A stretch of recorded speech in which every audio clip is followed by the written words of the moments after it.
Hi everyone, this is Anam. Welcome to PhD jobs and admission. आज की इस video में हम यूनिवर्सिटी ऑफ लखनऊ के पीएचडी एंट्रेंस एग्जामिनेशन के लिए रिसर्च मेथोडोलॉजी के इंपॉर्टेंट क्वेश्चंस देखने जा रहे हैं, जो काफी यूनिवर्सिटी में रिपीटेड क्वेश्चंस थे, जैसे कि यूजीसी नेट वगैरह में जो क्वेश्चंस पूछे गए थे वो सारे क्वेश्चंस आज की इस वीडियो में मैंने कवर करने की कोशिश करी हूँ। बहुत सिंपल वे में आपको हर एक क्वेश्चन को एक्सप्लेन कर रखा है, जिससे कि आपके कॉन्सेप्ट इजिली क्लियर हो जाए।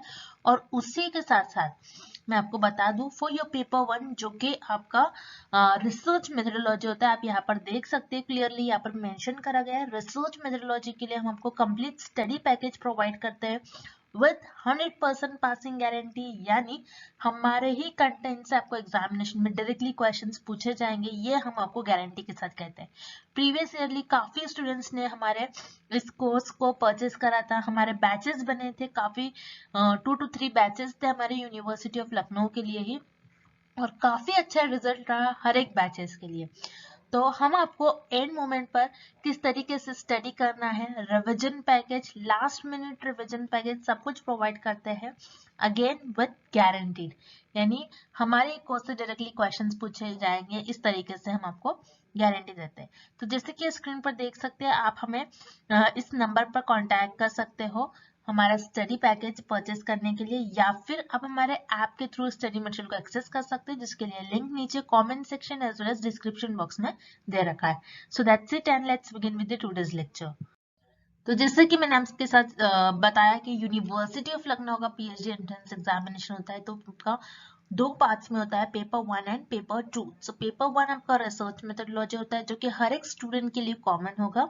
सो फॉर योर पेपर 1, जिसमें आपको मिनिमम 50 क्वेश्चंस पूछे जाते हैं रिसर्च मेथोडोलॉजी से, जिसमें आपको वीडियो लेक्चर्स हम प्रोवाइड करते हैं, जो कि थ्योरी, एमसीक्यूज वीडियो लेक्चर्स होंगे, और सम प्रीवियस ईयर क्वेश्चंस काफी सारे सेंट्रल गवर्नमेंट यूनिवर्सिटीज के हम करवाते हैं आपको।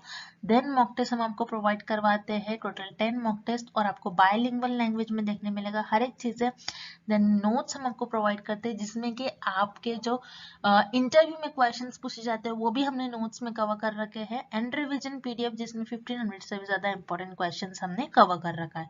तो ये सारा कंटेंट जैसे कि आप यहाँ पर देख सकते हो, बायलिंगुअल लैंग्वेज में हम आपको प्रोवाइड करते हैं, Hindi as well as in English language with again guarantee, यानी हमारे इसी को जो कंटेंट हम आपको प्रोवाइड करते हैं, इसी कंटेंट से आपको डायरेक्टली एग्जाम में क्वेश्चंस पूछे जाएंगे।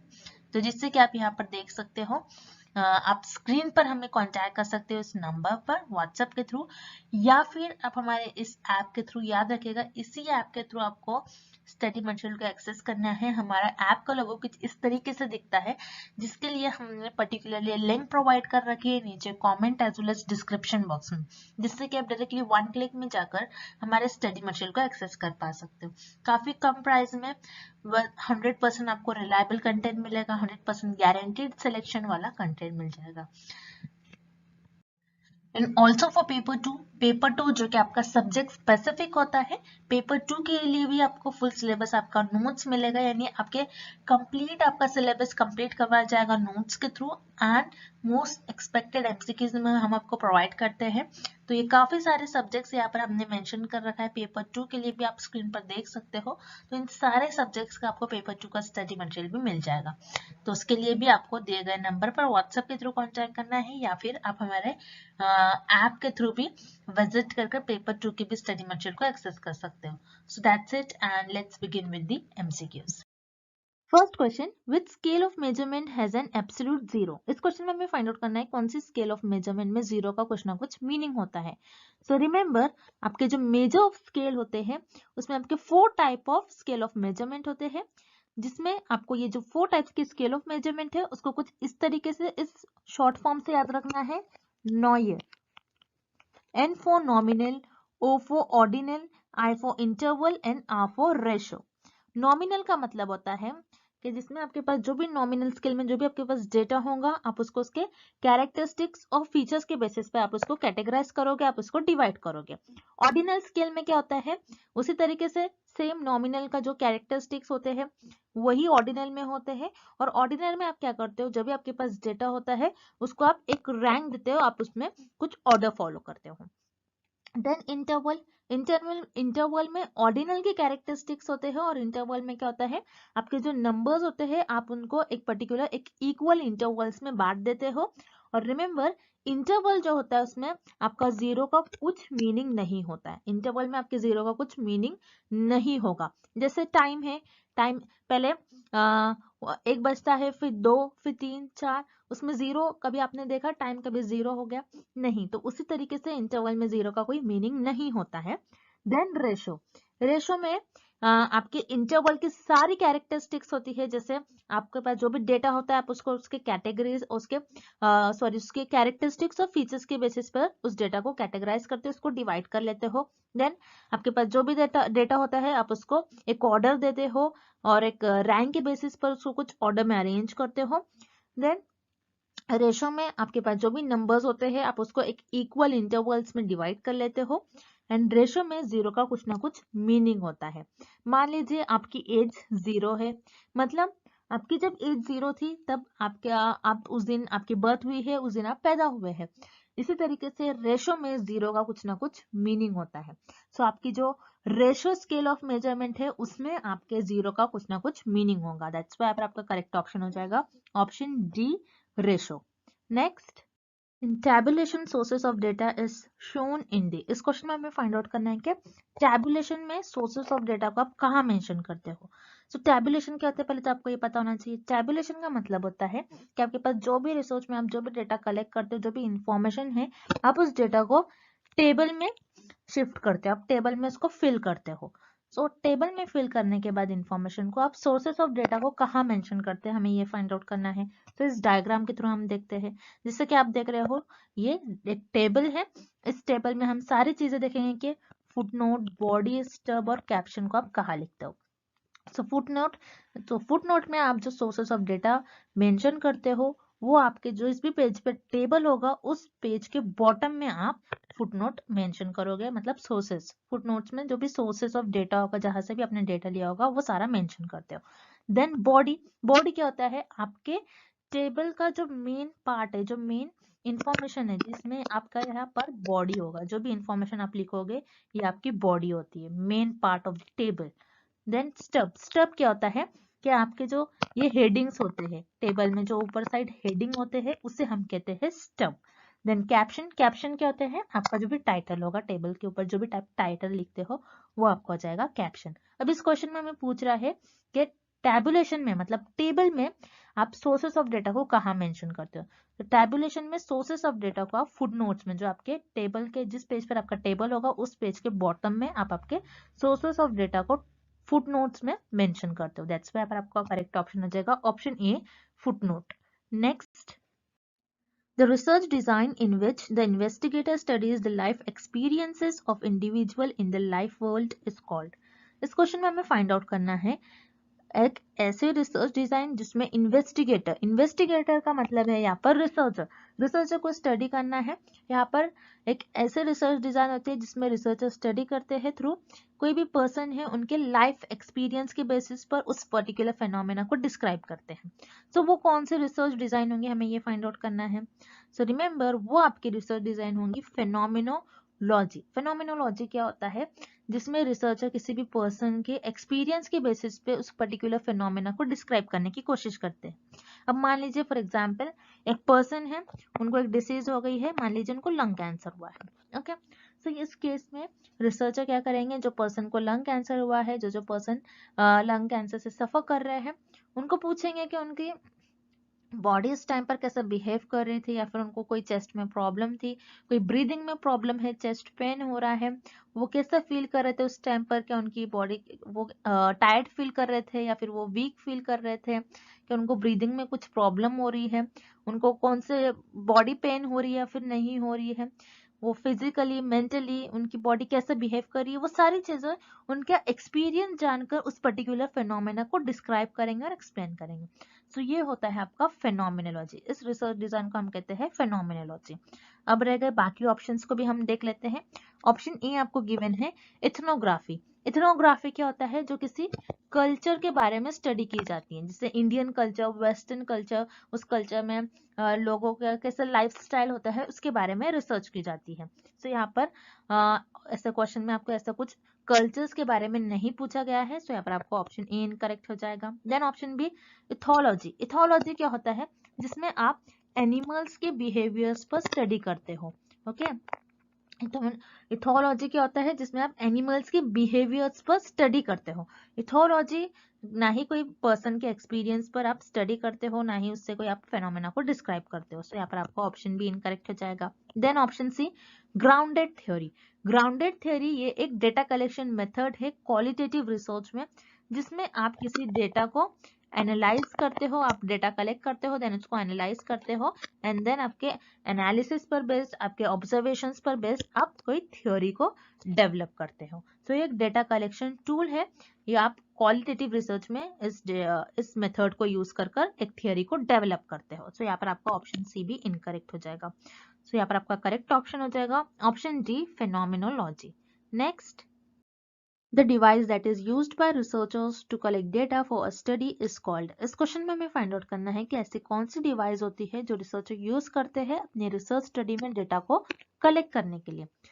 ऐसी डिवाइस जो रिसर्चर अपने रिसर्च में यूज करते हैं डेटा को कलेक्ट करने के लिए, उसे हम कहते हैं इंस्ट्रूमेंट। अब इंस्ट्रूमेंट क्या हो जाएंगे? जैसे रिसर्च अपने रिसर्च स्टडी में कोई डिवाइस यूज करते हैं जिनके थ्रू रिसर्चर डेटा कलेक्ट करते हैं, जैसे इंस्ट्रूमेंट हो जाएगा आपका camera, audio recording, video recording devices और क्वेश्चनर्स के थ्रू। तो ये सारे जो इंस्ट्रूमेंट्स होते हैं इनके थ्रू रिसर्चर अपने रिसर्च स्टडी में डेटा को कलेक्ट करते हैं। तो यहाँ पर आपका करेक्ट ऑप्शन हो जाएगा ऑप्शन सी इंस्ट्रूमेंट। ऐसी डिवाइसेस जिनसे रिसर्चर अपने रिसर्च स्टडी में डेटा कलेक्ट करते हैं उन्हें हम कहते हैं इंस्ट्रूमेंट। तो यहाँ पर आपका ऑप्शन सी करेक्ट हो गया। देन हम ऑप्शन जो रिमेनिंग ऑप्शन है जो इनकरेक्ट है उसको भी देख लेते हैं। Option a concept. कॉन्सेप्ट क्या होते हैं? एब्स्ट्रैक्ट आइडियाज को हम कॉन्सेप्ट कहते हैं। सो यहाँ पर कोई आइडिया और हमें कोई एब्स्ट्रैक्ट से रिलेटेड कोई इन्फॉर्मेशन नहीं गिवन है, सो यहाँ पर आपका ऑप्शन ए इनकरेक्ट हो जाएगा। Then option B sample. Sample क्या होता है? आपकी पॉपुलेशन का सबसेट। पॉपुलेशन के सबसेट को हम कहते हैं सैंपल।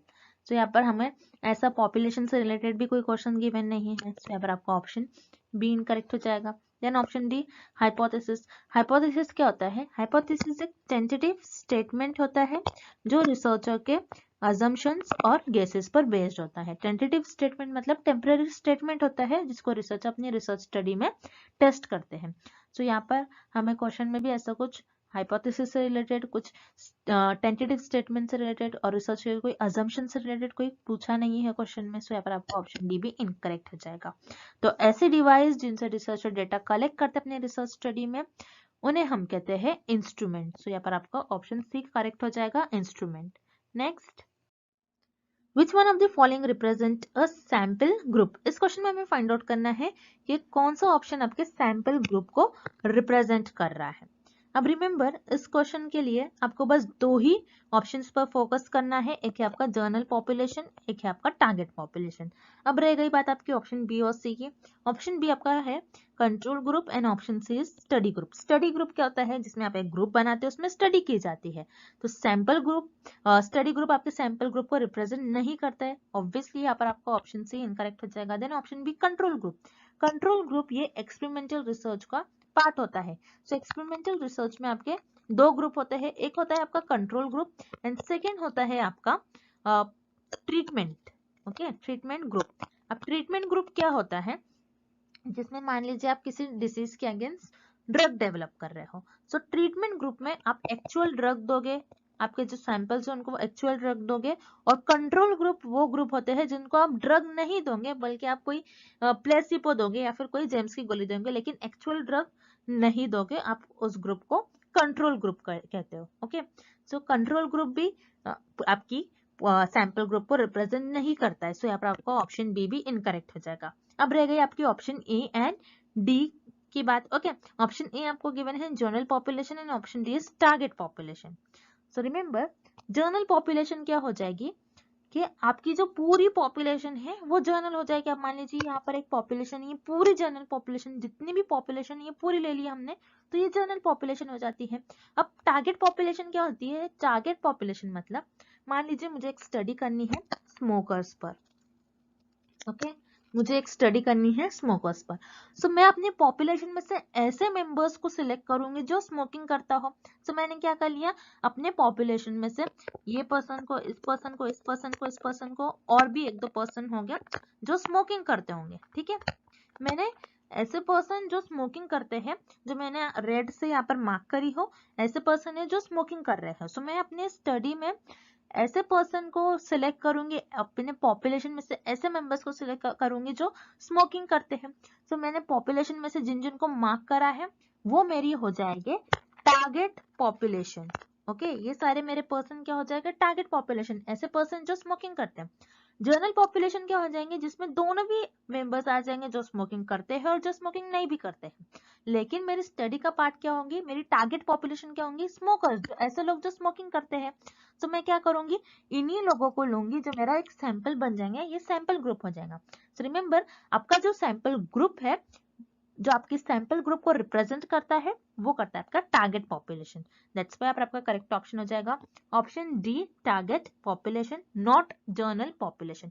जर्नल पॉपुलेशन तो आप सबको कहोगे, टारगेट पॉपुलेशन जो आपके स्टडी का एम है उसको आप कहोगे टारगेट पॉपुलेशन। सो यहाँ पर आपका ऑप्शन डी करेक्ट हो जाएगा। Next, gender, religion and blood group are measured at. इस क्वेश्चन में हमें फाइंड आउट करना है gender, religion and blood group, ये तीनों भी चीज को मेजर करने के लिए आप कौन सी स्केल ऑफ मेजरमेंट का यूज करोगे।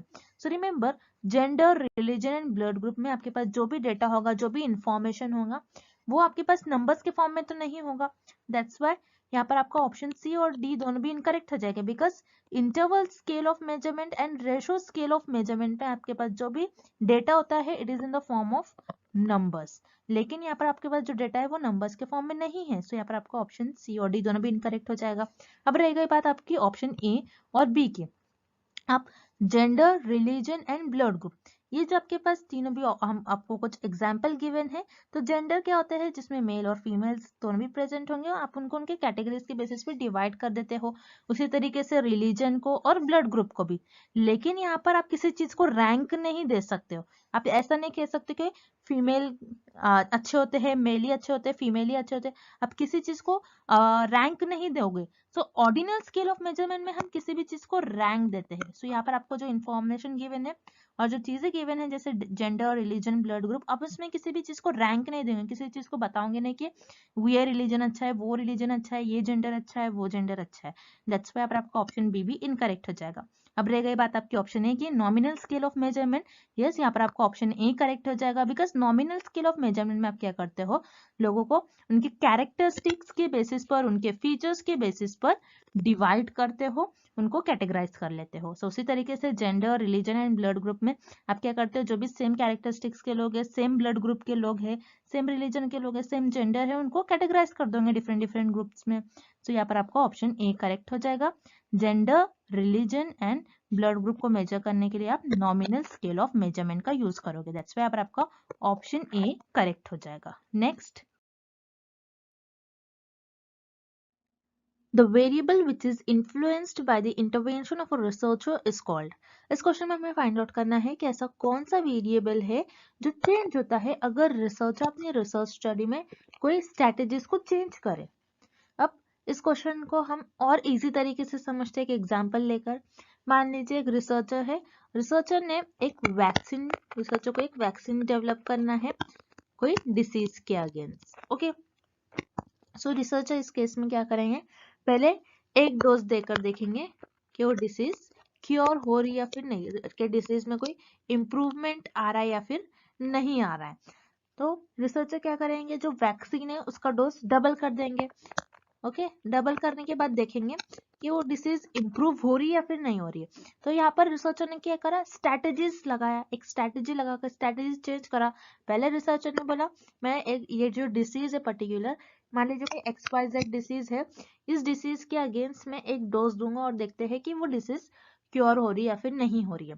सो नहीं हो रही है, इसलिए रिसर्चर ने क्या करा, स्ट्रैटेजीज लगाया, स्ट्रैटेजीज को चेंज करा, अपनी डबल डोज कर दिया, 2 डोज कर दिया, 2 डोज करने के बाद रिसर्चर ने देखा ये जो डिसीज है वो इम्प्रूव हो रही है।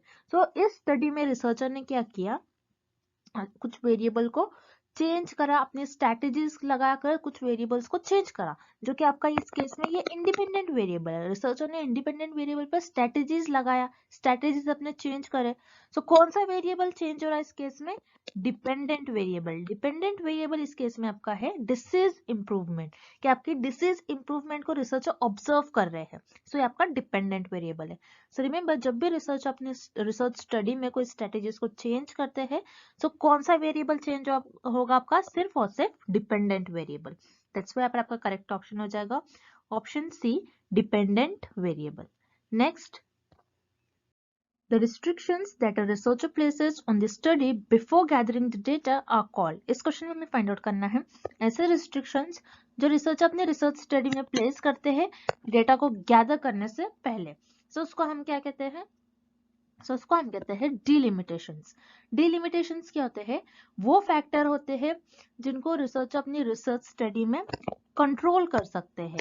ऐसे फैक्टर जिनको रिसर्चर अपने रिसर्च स्टडी में कंट्रोल कर सकते हैं उनको हम कहते हैं डिलिमिटेशन।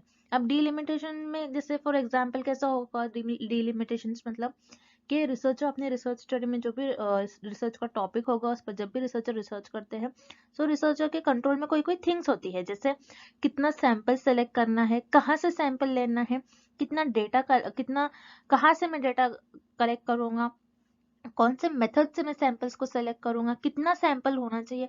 सो ये सारा रिसर्चर के कंट्रोल में होता है। सो रिस्ट्रिक्शंस मतलब यही होता है कि जिनको रिसर्चर अपने कंट्रोल में कर सकते हैं। सो ऐसे फैक्टर जिनको रिसर्च अपने रिसर्च में कंट्रोल करते हैं, सो उनको हम कहते हैं डिलिमिटेशन। सो इस क्वेश्चन का करेक्ट ऑप्शन हो जाएगा ऑप्शन सी, डिलिमिटेशन। देन अब रह गई बात आपकी ऑप्शन डी, लिमिटेशंस की। सो डिलिमिटेशंस और लिमिटेशन में बहुत माइनर डिफरेंस है। लिमिटेशंस का मतलब होता है ऐसे फैक्टर्स जिनको रिसर्च अपने रिसर्च स्टडी में कंट्रोल नहीं कर सकते, इनको रिसर्च अपने रिसर्च स्टडी में कंट्रोल नहीं कर सकते। जैसे टाइम, अब मान लीजिए कोई research long period of time तक चलती है, कोई शॉर्ट पीरियड ऑफ टाइम तक चलती है। सो टाइम को रिसर्चर कंट्रोल नहीं कर सकते अपने रिसर्च स्टडी में किसी भी डेटा को गैदर करने से पहले। देन और क्या एग्जांपल हो सकता है, जैसे फाइनेंशियल कंस्ट्रेंट, इक्विपमेंट, मतलब जो भी रिसर्चर के लैब में इक्विपमेंट होंगे रिसर्चर को उसको यूज करना है, रिसर्चर के पास और कोई दूसरा ऑप्शन नहीं होगा। सो रिसर्चर इस चीज को भी आपके रिसर्च में कंट्रोल नहीं कर सकते हैं। सो डिलिमिटेशंस का मतलब होता है ऐसे फैक्टर्स जो रिसर्चर अपने रिसर्च स्टडी में जिनको कंट्रोल कर सकते हैं, और लिमिटेशन का मतलब होता है ऐसे फैक्टर जिनको रिसर्चर अपने रिसर्च स्टडी में कंट्रोल नहीं कर सकते। दैट्स व्हाई आपका ऑप्शन डी इनकरेक्ट हो जाएगा। Then option A, assumptions। assumptions क्या होता है, assumptions ऐसे थिंग्स और ऐसे चीजों को कहते हैं जिनको रिसर्चर अपनी रिसर्च स्टडी में ट्रूथ मान लेते हैं, लेकिन हमें क्वेश्चन में तो ये पूछ नहीं रहा है। दैट्स व्हाई आपका ऑप्शन ए इनकरेक्ट हो जाएगा। Then option B, statistics. Statistics तो आप सभी को पता होगा, स्टैटिस्टिक्स क्या होता है, एक ब्रांच ऑफ मैथ्स होती है जिसमें हम डेटा को एनालाइज करते हैं। डेटा को किस तरीके से एनालाइज करेंगे आप, कि आपके पास कोई डेटा होता है, आप उसका मीन निकालोगे, मीडियन, मोड, उस तरीके से आप किसी भी डेटा को एनालाइज करोगे। सो ये आपके मैथ्स का ब्रांच आता है। सो इस केस में आप कोई डेटा को गैदर उधर नहीं करते हो। सो यहाँ पर आपका ऑप्शन बी इनकरेक्ट हो जाएगा, स्टैटिस्टिक्स। ओके, इस क्वेश्चन का ऑप्शन बी नहीं हो सकता है करेक्ट ऑप्शन। आपको सिर्फ यही ध्यान रखना है कि कौन सा ऑप्शन इनकरेक्ट हो सकता है, आपको डायरेक्टली जो भी ऑप्शन इनकरेक्ट है पहले उसको इनकरेक्ट कर देना है, और जो करेक्ट है, जैसे यहाँ पर आपके जो आपको ये याद रखना है कि जो यहाँ पर करेक्ट हो सकता है, यहाँ पर सिर्फ ऑप्शन सी और डी में ही कोई ऑप्शन करेक्ट हो सकता है, बिकॉज ऑप्शन ए और बी का कोई लेना देना नहीं है इस क्वेश्चन से।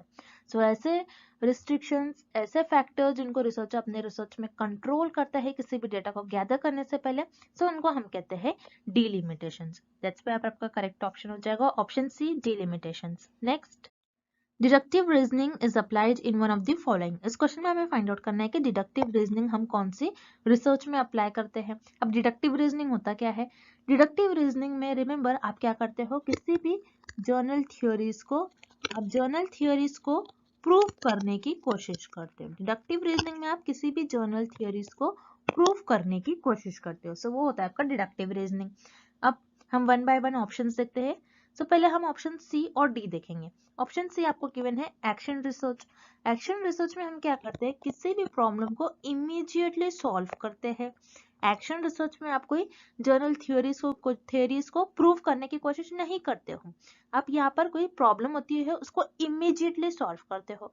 दैट्स व्हाई पर आपका ऑप्शन सी इनकरेक्ट हो जाएगा। Then option D applied research. Applied research क्या होती है, जिसमें आप किसी स्पेसिफिक प्रॉब्लम को ही सॉल्व करते हो। अप्लाइड रिसर्च में आप कोई जर्नल थ्योरीज को प्रूव नहीं करते हो। सो यहाँ पर आपका ऑप्शन डी भी इनकरेक्ट हो जाएगा। अब रह गई बात आपकी option A and option B की। ऑप्शन ए आपको गिवन है क्वालिटेटिव रिसर्च।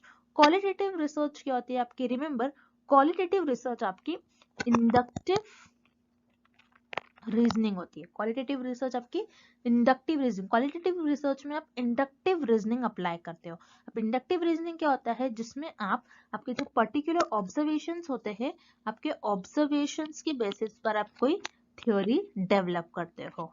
तो ये आप क्वालिटेटिव रिसर्च में करते हो। क्वालिटेटिव रिसर्च में आप थ्योरी डेवलप करते हो, थ्योरी को प्रूव नहीं करते हो। सो यहाँ पर आपका ऑप्शन ए इनकरेक्ट हो जाएगा। Then option B quantitative research.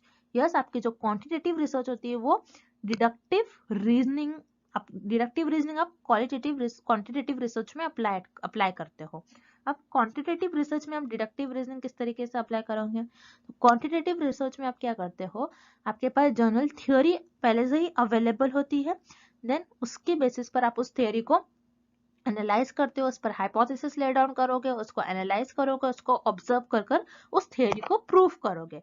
सो ऐसा हम क्वांटिटेटिव रिसर्च में करते हैं। सो रिमेंबर डिडक्टिव रीजनिंग आप क्वांटिटेटिव रिसर्च में अप्लाई करते हो। दैट्स व्हाई आपका करेक्ट ऑप्शन हो जाएगा option B quantitative research. Next, qualitative research design involves. इस क्वेश्चन में हमें फाइंड आउट करना है कि क्वालिटेटिव रिसर्च डिजाइन कौन से डिजाइन को इन्वॉल्व करती है। अब जैसे हमें पता है क्वालिटेटिव रिसर्च क्या होती है, क्वालिटेटिव रिसर्च आपकी अनस्ट्रक्चर्ड रिसर्च होती है। अनस्ट्रक्चर्ड रिसर्च का मतलब होता है यहाँ पर आप कुछ डिसाइड नहीं करते हो, बल्कि आप रिसर्च करते जाते हो और वैसे वैसे चीजें इवॉल्व होती जाती है। जैसे मान लीजिए आप कोई रिसर्च, आपके कोई टॉपिक है, आप उस पर रिसर्च परफॉर्म कर रहे हो, तो आपने क्या करा, उस टॉपिक पर आप पहले कोई एक मेथड से डेटा कलेक्ट करोगे, उस मेथड से उस टॉपिक को, उस रिसर्च स्टडी स्टार्ट करोगे, एक मेथड अप्लाई करोगे, उस मेथड से आपको कुछ आइडिया मिलेगा, फिर आप नेक्स्ट मेथड अप्लाई करोगे, सेकेंड मेथड अप्लाई कर देखोगे क्या हो रहा है, फिर उस मेथड को आप एनालाइज करोगे, फिर आपको कुछ हिंट मिल जाएगी। ओके, फिर इस तरीके से आप रिसर्च परफॉर्म करोगे, हिंट मिल जाएगी, फिर आप हो सकता है आपको कोई और मेथड से आप फिर से रिसर्च परफॉर्म करने लगो। सो यहाँ पर आप देख रहे हो जो पाथ है वो डिफाइन नहीं है आपका, बल्कि जो आप पाथ है आपका टाइम के साथ इमर्ज हो रहा है। आप पहले से ये डिसाइड नहीं कर रहे थे हमने कि 3 मेथड अप्लाई करेंगे, 4 मेथड अप्लाई करेंगे, लेकिन वो करते करते कुछ ना कुछ चीजें इवॉल्व हो जाती है, कुछ ना कुछ आपकी जो पाथ है वो इमर्ज हो रहा है टाइम के साथ।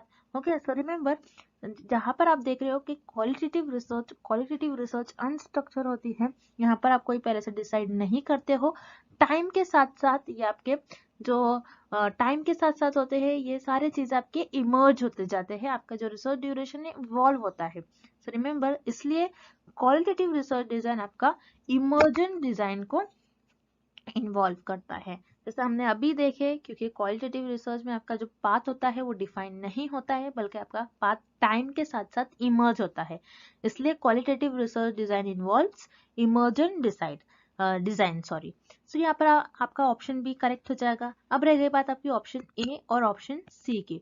ऑप्शन ए आपको गिवन है correlative design and option C is experimental design. Correlative design और एक्सपेरिमेंटल डिजाइन, ये दोनों भी डिजाइन में हम क्या करते हैं, इंडिपेंडेंट वेरिएबल का इफेक्ट देखते हैं डिपेंडेंट वेरिएबल पर, मतलब कॉज एंड इफेक्ट रिलेशनशिप देखते हैं इंडिपेंडेंट वेरिएबल का और डिपेंडेंट वेरिएबल के बीच में कैसा कॉज एंड इफेक्ट रिलेशनशिप है। बस एक्सपेरिमेंटल रिसर्च में आप इंडिपेंडेंट वेरिएबल को चेंज और मैनिपुलेट करते हो, और कोरिलेटिव डिजाइन में आप ऐसा कुछ नहीं करते हो। तो कोरिलेटिव डिजाइन और एक्सपेरिमेंटल डिजाइन में आपको पहले से ही पता होता है कि हमें ये करना है, एक स्ट्रक्चर होती है। सो यहाँ पर आप कि जो क्वालिटेटिव डिजाइन है वो कोरिलेटिव डिजाइन और एक्सपेरिमेंटल डिजाइन को इन्वॉल्व नहीं करती है। तो यहाँ पर आपको ऑप्शन ए और सी दोनों भी इनकरेक्ट हो जाएंगे, और करेक्ट ऑप्शन हो जाएगा आपका option B emergent design. And आज के लिए बस इतना ही and thank you for watching this video.